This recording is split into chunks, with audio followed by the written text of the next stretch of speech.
La clase pasada veíamos lo que era el proyecto monárquico imperial y veíamos también que se dividía a su vez entre los iturbidistas y los borbonistas. En esta videoclase vamos a abordar el proyecto republicano que va a establecerse entre 1824 y 1828. Este proyecto también se tuvo una división y se dividió justamente entre lo que fue el proyecto centralista o de los centralistas y el de los federalistas. El 4 de octubre de 1824 se promulgó la Constitución de los Estados Unidos Mexicanos, adoptando el sistema de gobierno republicano, representativo, popular y federal. Pero ¿cuál es la diferencia entre los centralistas y los federalistas? Bien, pensemos que los centralistas buscaban que el gobierno se ubicara en el centro, principalmente en la capital del país, que era la Ciudad de México, que ahí se centraran todos los poderes que conformarían a esta república. Los poderes que hoy conocemos, ejecutivo, legislativo y judicial, pero además que el verdadero poder lo ejerciera una sola persona, que sería el presidente. Entonces esto es lo que planteaban los centralistas, y que prácticamente todas las decisiones del país se tomaran en la capital, y los demás territorios pues quedaran siempre a expensas de lo que se decidiera en el país, y pues los demás poderes también quedarán sujetos a lo que decidiera la figura principal, que sería el presidente. Por otro lado estaban los federalistas. Los federalistas pugnaban, o ellos lo que estaban proponiendo es que el gobierno se pudiera dividir, que no se centrara únicamente en la capital, sino que cada estado que conformara o que formaba parte del territorio nacional tuviera su propio gobierno, que incluso también las decisiones no solamente los pudiera tomar el presidente, sino que también el poder se dividiera de manera equitativa entre los otros poderes de la Unión, el ejecutivo y el legislativo. Entonces podemos ver que tanto existían esos poderes de la Unión, como también se daría prioridad a la división de los tres niveles de gobierno. ¿Cuáles son los tres niveles de gobierno? El municipal, el estatal y el federal. Esos son los tres niveles de gobierno.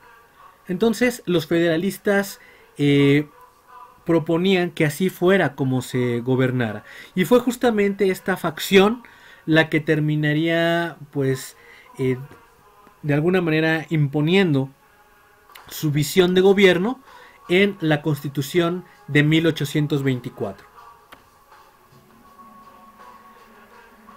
Y pues por último, en el ámbito social, a pesar de que la independencia de México tenía como uno de sus principios la equidad y la igualdad entre las diferentes clases sociales, que todos fueran tratados de la misma manera, que no hubiera esclavitud, que se quitaran los privilegios de algunos grupos sociales que estaban en el poder. Esto en la práctica, en la realidad, no pasó. Van a prevalecer los privilegios de las clases sociales conservadoras, y pues también se van a mantener estas grandes diferencias entre la aristocracia y la gran masa de la población mestiza e indígena. En esta primera imagen, la imagen de la izquierda, podemos ver cómo se representa a la aristocracia. Estas clases sociales altas que pues vivían en condiciones muy favorables, y que pues tenían fiestas concurridas, vestían bien, eran dueños de haciendas, tenían a muchos campesinos trabajando para ellos, tenían algunas fábricas, principalmente textiles, pulqueras, y pues se daban la vida de lujos.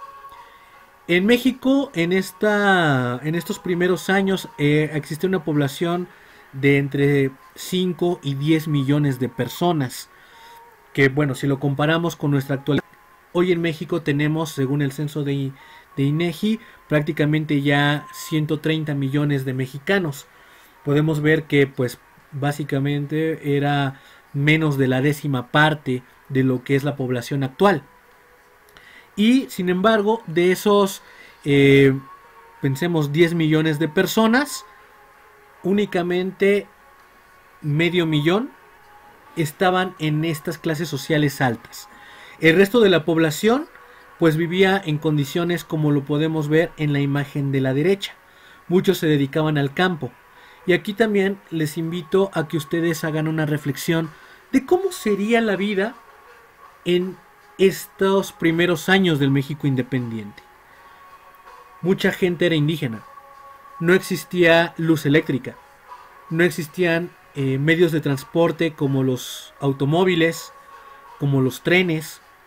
Prácticamente el medio de transporte más rápido que existía en esos momentos eran los caballos.